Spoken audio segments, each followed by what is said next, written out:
If I had to name the most magnificent and most baffling thing humans ever built, I'd walk past cathedrals and skyscrapers and point to a line in Egypt's desert where stone, sunlight, and mathematics outlived time.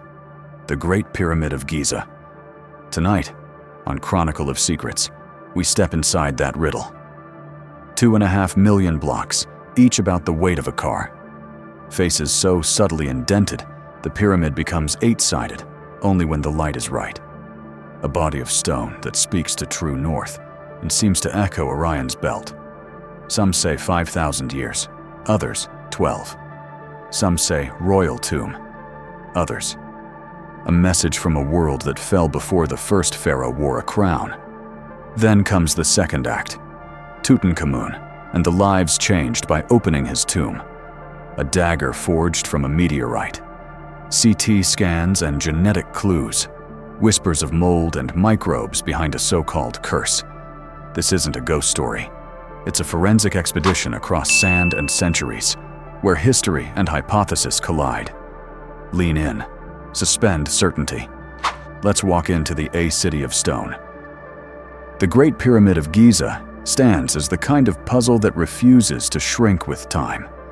Every generation of scholars, architects, and dreamers returns to it, measuring again, debating again, and leaving with more questions than answers.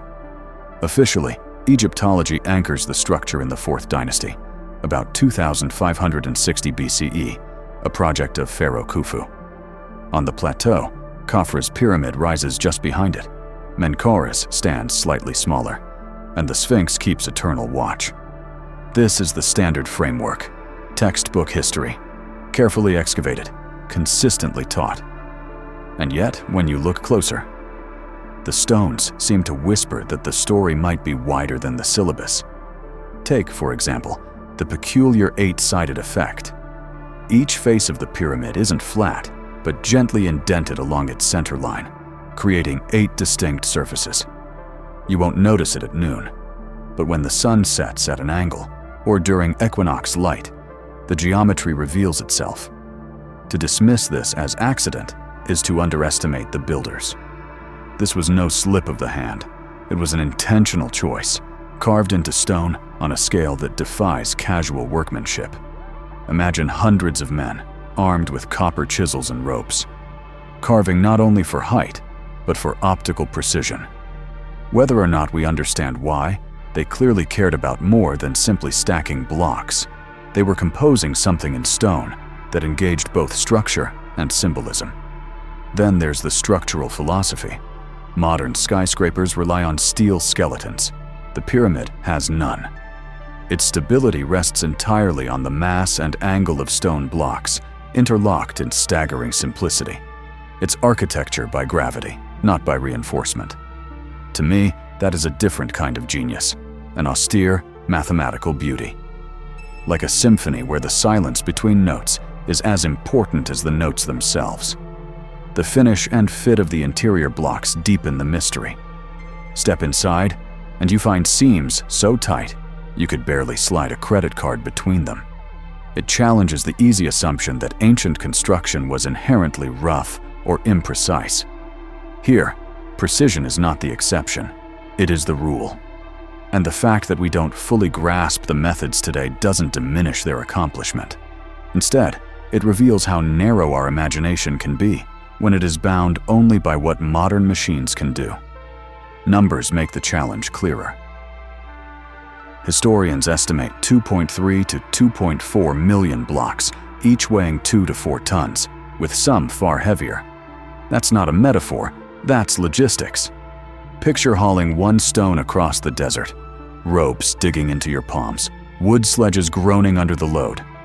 Now picture doing that millions of times. Add ramps, levers, or water-slicked sand, whichever theory you prefer, and you've explained one step while opening 3 new questions. The sheer organization required, food, water, housing for thousands of workers, synchronized labor, was a technology in itself, one we too often ignore because it doesn't gleam like bronze or iron.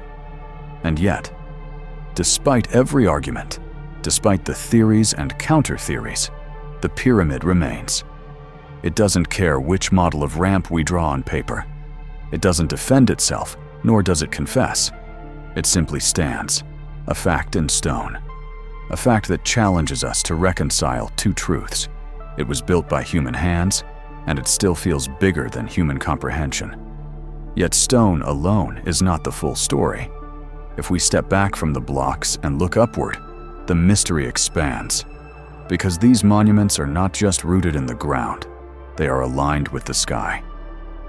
If you stand on the Giza plateau as dusk falls, something remarkable happens. The pyramid stops being just a mountain of stone and begins to behave like a compass. For thousands of years, it has faced north. Not roughly, not approximately, but with an accuracy so sharp, it rivals the instruments of early modern surveyors. Scholars who first measured it were astonished. How did builders, without steel compasses or satellite data, align this colossus almost perfectly to true north? Several methods have been proposed. They might have tracked the shadow of a gnomon at the exact moment when day divided into equal halves, or measured the transit of specific stars at night. None of these explanations is impossible. But what strikes me is not just that they succeeded, it's that they cared enough to succeed. To align a structure on this scale with the planet's axis is to declare, this monument belongs not only to the Earth, but to the cosmos. And then there is the matter of the sky itself. The three pyramids of Khufu, Khafre, and Menkaure are not scattered randomly. They form a deliberate pattern. Some researchers see them as mirroring the three stars of Orion's belt. To many ancient cultures, Orion was more than a constellation. It was a celestial figure tied to gods, kingship, and afterlife journeys. If the pyramids echo those stars, then the plateau is not just a burial ground. It is a star map carved into desert bedrock. Now, not every Egyptologist agrees with this interpretation. Some argue it's coincidence, or that the alignment is only approximate. And that's fair. Extraordinary claims require extraordinary evidence. But think about the psychology of ancient builders. These were people who lived under skies, unsullied by city lights, who navigated by stars, planted by stars, prayed by stars. To them, heaven was not distant. It was a ceiling above daily life. Aligning the resting place of kings with the rhythms of Orion would not have been a fanciful gesture. It would have been common sense. The orientation goes further. The Great Pyramid's sides are aligned to the four cardinal directions more precisely than almost any other ancient structure on Earth. Even the polar wanderings of the planet over millennia can't erase how impressive that is. We are left with a haunting question. Were they simply extraordinary surveyors? Or were they encoding a philosophy in stone, a message about order, balance, and humanity's place under the stars? In either case, the effect is the same. The pyramids tether the desert floor to the night sky. They remind us that architecture is never just about stone and labor. It is also about meaning. And Giza's meaning is written not only in the blocks themselves, but in the way they gaze outward, forever oriented toward both earth and heaven. Alignments to the stars inspire awe, but they also raise an uncomfortable question. When exactly did this knowledge take form? To answer that, we must turn from the heavens to the timeline of the earth itself. Every conversation about the pyramids eventually circles back to the question, when were they really built? On paper, the answer seems straightforward. The Great Pyramid is usually dated to the 4th dynasty, around 2560 BCE. Archaeologists point to quarry marks inside certain chambers, to nearby workers' villages, and to inscriptions that tie Khufu's reign to the construction. For mainstream Egyptology, the case is closed. But history is rarely that simple.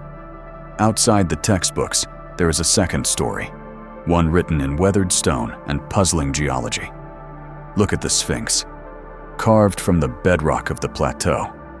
Some geologists claim the erosion patterns along its enclosure aren't just the result of wind and sand, but of heavy rainfall. Rainfall Egypt hasn't seen since the end of the last ice age, roughly 10 to 12,000 years ago. If they are right, then parts of the Giza complex could predate the pharaohs by millennia. Sediments add fuel to the fire. Around the base of the pyramids, researchers have found layers containing shells and marine fossils, reminders of ancient floods or shifts in the Nile. To some, these discoveries whisper that the site itself has witnessed cycles of climate far older than dynastic Egypt. So which story do we believe? The one rooted in hieroglyphs and artifacts, or the one written in stone and water? As a researcher, I've learned not to discard either. Archaeology tells us what people recorded. Geology tells us what nature recorded. And sometimes, the two archives don't line up neatly. Skeptics of the older pyramid theory argue that erosion could have multiple causes: salt crystallization, wind, human activity, and that fossils in sand don't automatically reset the construction clock. They remind us that extraordinary claims need extraordinary evidence. They are right. Yet the anomalies persist, and anomalies are what drive science forward. What fascinates me most is not who wins the argument, but what the argument reveals about us. We are uncomfortable with gaps in the story. We want a neat timeline, a beginning, a middle, and an end. But the pyramid refuses to give us that.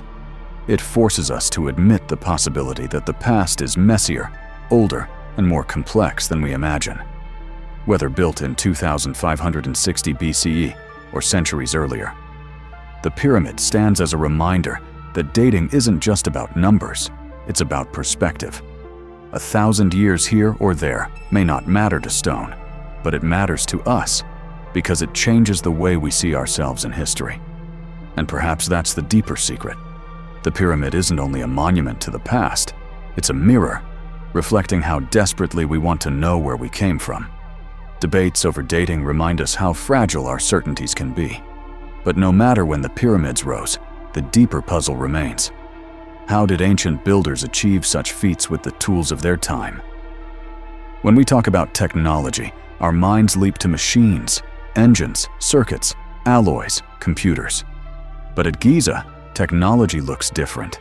It isn't about gadgets, it's about organization, endurance, and imagination. The pyramid builders didn't have cranes, diesel engines, or reinforced steel. What they had was something equally powerful: discipline, ingenuity, and an ability to orchestrate thousands of people into a single rhythm. Think about logistics. To quarry, haul, and position more than 2 million blocks required not just muscle, but management. Food, water, shelter, tools, and medical care had to be provided for crews over decades. Workers weren't faceless slaves, as older myths suggested. Excavations of workers' villages show bakeries, breweries, and clinics. These were skilled teams, operating in shifts, building something larger than themselves. In modern terms, we might call it project management. In ancient terms, it was a kind of social technology, a civilization mobilized into stone. But then, beyond the visible tools and ramps, there are the mysteries, the so-called technologies unseen. Step inside certain chambers, and you hear the acoustics resonate like an instrument. The dimensions themselves seem to amplify sound.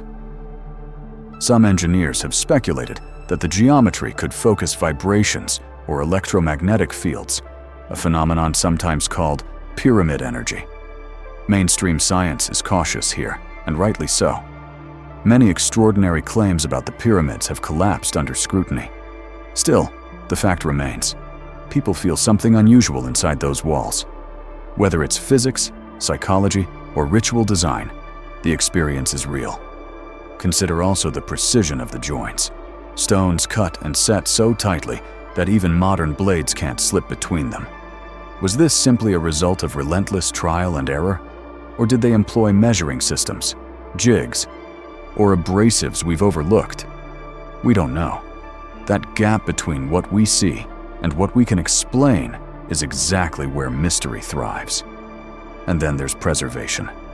For centuries, stories have circulated about food left in pyramids that refused to decay, or metals that shone brighter after resting within. These claims blur the line between science and folklore, but they remind us of a deeper point.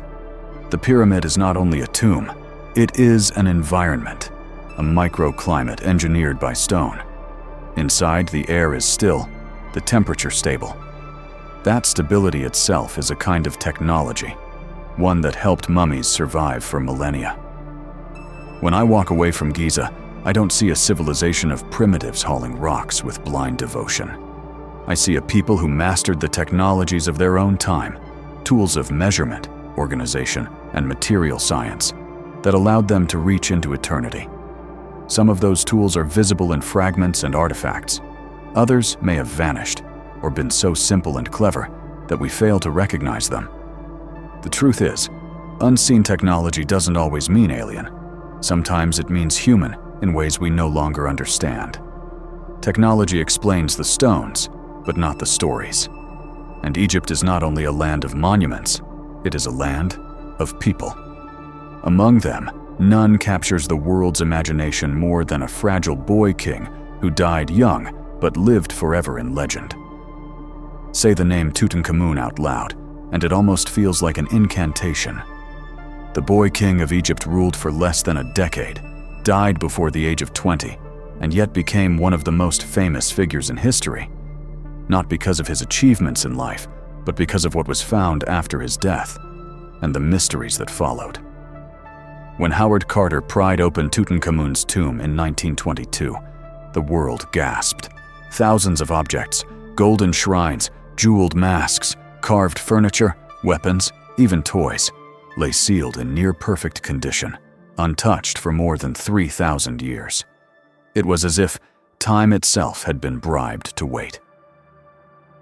The discovery was a cultural earthquake. Newspapers spoke of the boy king's curse, museums filled with treasures, Egyptomania swept through Europe and America, and Tutankhamun, who had been a minor ruler in his own age, became immortal in ours. But what about the boy himself? Modern science has pulled back the golden mask to reveal a fragile human being. CT scans and DNA analysis tell a story of genetic complications, likely the result of royal inbreeding.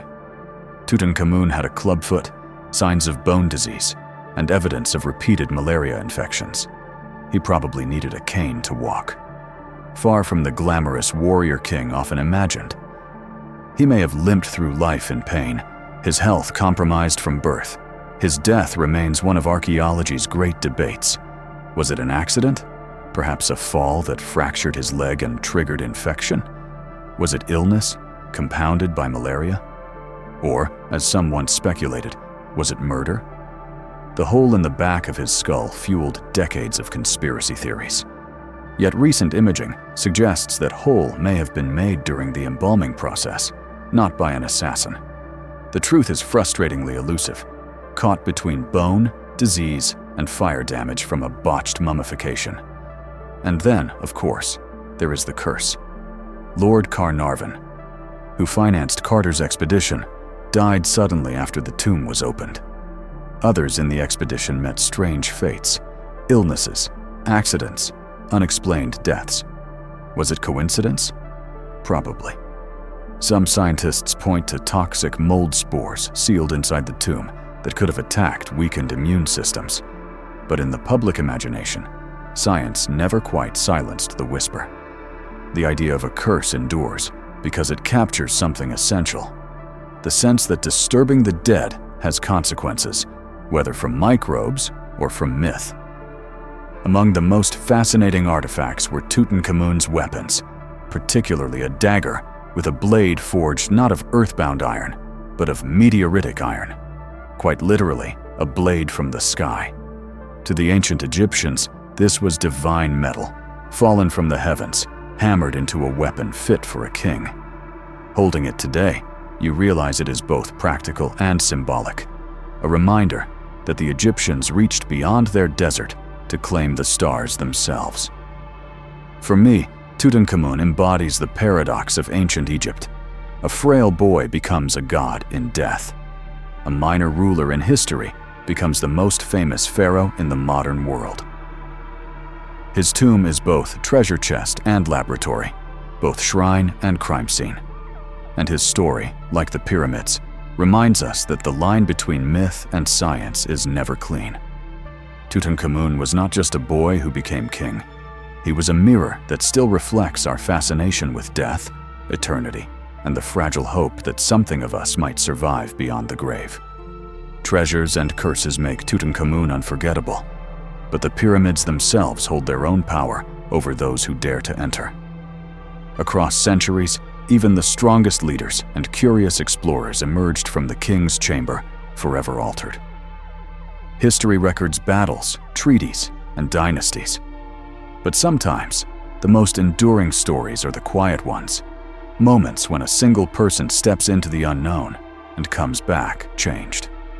One of those stories belongs to Napoleon Bonaparte and the Great Pyramid. Legend has it that during his campaign in Egypt in 1798, Napoleon requested to spend a night alone inside the king's chamber of the Great Pyramid. We don't know precisely what happened. What we do know is that when he emerged the next morning, his face was pale, his expression troubled. One of his officers asked what he had experienced. Napoleon reportedly shook his head and said, "You would never believe me." He never spoke of it again. Skeptics dismiss the tale as romantic embellishment. Perhaps he was tired, overwhelmed, or simply wanted to cloak himself in mystery.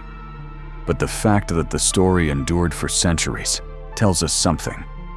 Even a man who bent Europe to his will was unsettled by a single night in a chamber of stone. The pyramid doesn't surrender its secrets, but it leaves impressions, psychological, spiritual, even physical, that people carry with them.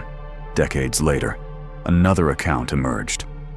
A British journalist named Paul Brunton described spending a night in the same chamber in the 1930s. His report is stranger still. As he sat in the darkness, he claimed to feel a sudden paralysis, as though his body no longer obeyed him. Then, visions. Hooded figures appearing in ceremonial garb, leading him through hidden corridors. He wrote of an out-of-body experience, of floating above his own form, connected only by a thin, silver cord. Whether hallucination, dream, or something more, the story captured the same essence as Napoleon's silence. The sense that the king's chamber is not just a room, but a threshold. Modern scientists offer practical explanations. The chamber's geometry creates unusual acoustics, low hums and resonances that can disorient the senses. The air is heavy and still, lacking the circulation we take for granted. Psychological expectation plays its part too. When you enter a place already charged with millennia of legend, your mind is primed for extraordinary experiences. In other words, the pyramid becomes a stage where the subconscious writes its own script. But as a researcher, I resist quick dismissals. Because even if Brunton's visions were dreams and Napoleon's silence a tactic, the fact remains: the chamber provokes. It shapes experience. It reminds us that architecture is not inert. Stone can influence thought as surely as words can. So what are we to make of these nights? Perhaps the answer is that the pyramid is more than a monument. It is an instrument. For some, it plays notes of fear. For others, awe. For a rare few, perhaps revelation. What Napoleon saw, he took to the grave. What Brunton described, he left for us to puzzle over. And we are still puzzling, because mystery is a kind of gravity. It keeps drawing us back. These personal encounters hint at forces we struggle to explain, and they are not alone. Around the world, puzzling artifacts and legends suggest humanity's past may hold chapters we've barely begun to read. Every so often, an artifact surfaces that seems to mock our timelines. We call them OOPArts, out-of-place artifacts. They are the fossils, carvings, or objects that appear to belong to a chapter of history that shouldn't exist. And whether they are misinterpretations, hoaxes, or genuine anomalies, they ignite our imagination because they whisper the same unsettling question. What if civilization is older, stranger, and less linear than we think? Take the story of a fossilized trilobite with what looked like a human shoeprint pressed into it. Trilobites vanished from Earth about 250 million years ago. If the print were genuine, it would rewrite human history beyond recognition. Most likely, it's a geological oddity, but even the possibility unsettles us. Then there are the Ica stones of Peru, carved with images that seem impossibly modern. Telescopes, surgical procedures, even dinosaurs. Many scholars dismiss them as clever forgeries made for tourists. And yet, they remain part of the lore that suggests ancient people may have known, or imagined, far more than we give them credit for. And then there's the most startling example, the natural nuclear reactor at Oklo in Gabon, Africa. In the 1970s, scientists discovered uranium deposits that had sustained a self-regulating nuclear chain reaction nearly 2 billion years ago. It wasn't built by humans, it was a quirk of geology. But its existence reminds us that technology and nature sometimes converge in ways that confuse us. To stumble across something so advanced in the deep past makes us wonder, what else might we have overlooked? These anomalies invite a larger speculation, the myth of Atlantis. Plato wrote of a powerful civilization swallowed by the sea in a single day and night. Over centuries, the tale became shorthand for a lost age of human greatness. Did Atlantis exist as a literal island, or was it a metaphor for cultural memory, an allegory about civilizations rising and falling, knowledge gained and lost? For some researchers, the connection feels real. They point to sudden shifts at the end of the Ice Age, to flood myths in cultures across the world, to ruins submerged off coastlines. Perhaps Atlantis was not one place but a pattern, the recurring cycle of advanced societies erased by catastrophe. As a scholar, I tread carefully here. The evidence for a literal Atlantis is thin, but the allure of the idea is undeniable. Atlantis is not only a lost city, it is a mirror for our own anxieties. It asks whether we, too, might be building a civilization destined to vanish, leaving behind only fragments that puzzle whoever comes after. Out-of-place artifacts and Atlantis share one trait. They disturb the comfort of linear history. They remind us that progress is not a straight road, but a winding path, sometimes doubling back, sometimes disappearing altogether. Whether these mysteries are real or imagined, they challenge us to stay humble. Because if even one of them points to truths we haven't yet uncovered, then our story as a species is far older and richer than we dare to admit. Lost civilizations and out-of-place relics fuel imagination. But the pyramid demands more than imagination. It demands measurement. And in those measurements, side by side with mystery, we discover what truly makes Giza eternal. When confronted with the Great Pyramid, there are two approaches: what we can measure and what we can only imagine. Both matter. Both tell us something about who we are. On the measurable side, the data is astonishing. The pyramid is aligned to true north with a precision of just a few arc minutes. That means its builders, without satellites, without digital compasses, achieved an orientation that still impresses modern surveyors. How? Perhaps they tracked the stars, observing when a pair crossed the meridian at the same altitude. Perhaps they used shadows, water, or a combination of methods. Whatever the technique, it worked. Accuracy wasn't an accident, it was a priority. The materials, too, are measurable. The limestone casing stones, now mostly gone, once reflected the desert sun so brilliantly that the pyramid may have gleamed like a second sun. Granite from Aswan, quarried hundreds of miles away, was somehow hauled upriver and maneuvered into chambers. These choices were not casual. Each stone carried both physical weight and symbolic meaning. We can also measure the social machinery behind the pyramid. Evidence of workers' villages shows bakeries, breweries, workshops, an entire ecosystem dedicated to the project. This wasn't just engineering, it was community. Thousands of hands working in coordination, day after day, for decades. That kind of organization is as much a technology as the tools themselves. And yet, there is what we cannot measure: the experience of standing in the king's chamber when silence feels heavier than the stone itself. The way certain proportions echo mathematical constants, pi, the golden ratio, whether by design or coincidence. The myths that cling to the structure, tales of healing energies, preservation of food, or strange sensations felt by those who spend a night inside. Skeptics dismiss these as folklore or psychological suggestion. But folklore, too, is a kind of data. It tells us what generations of people felt when confronted with the same stone. To me, this is the heart of the pyramid's power. It forces us to hold measurement and imagination together. If we reduce it only to tonnage and angles, we miss its soul.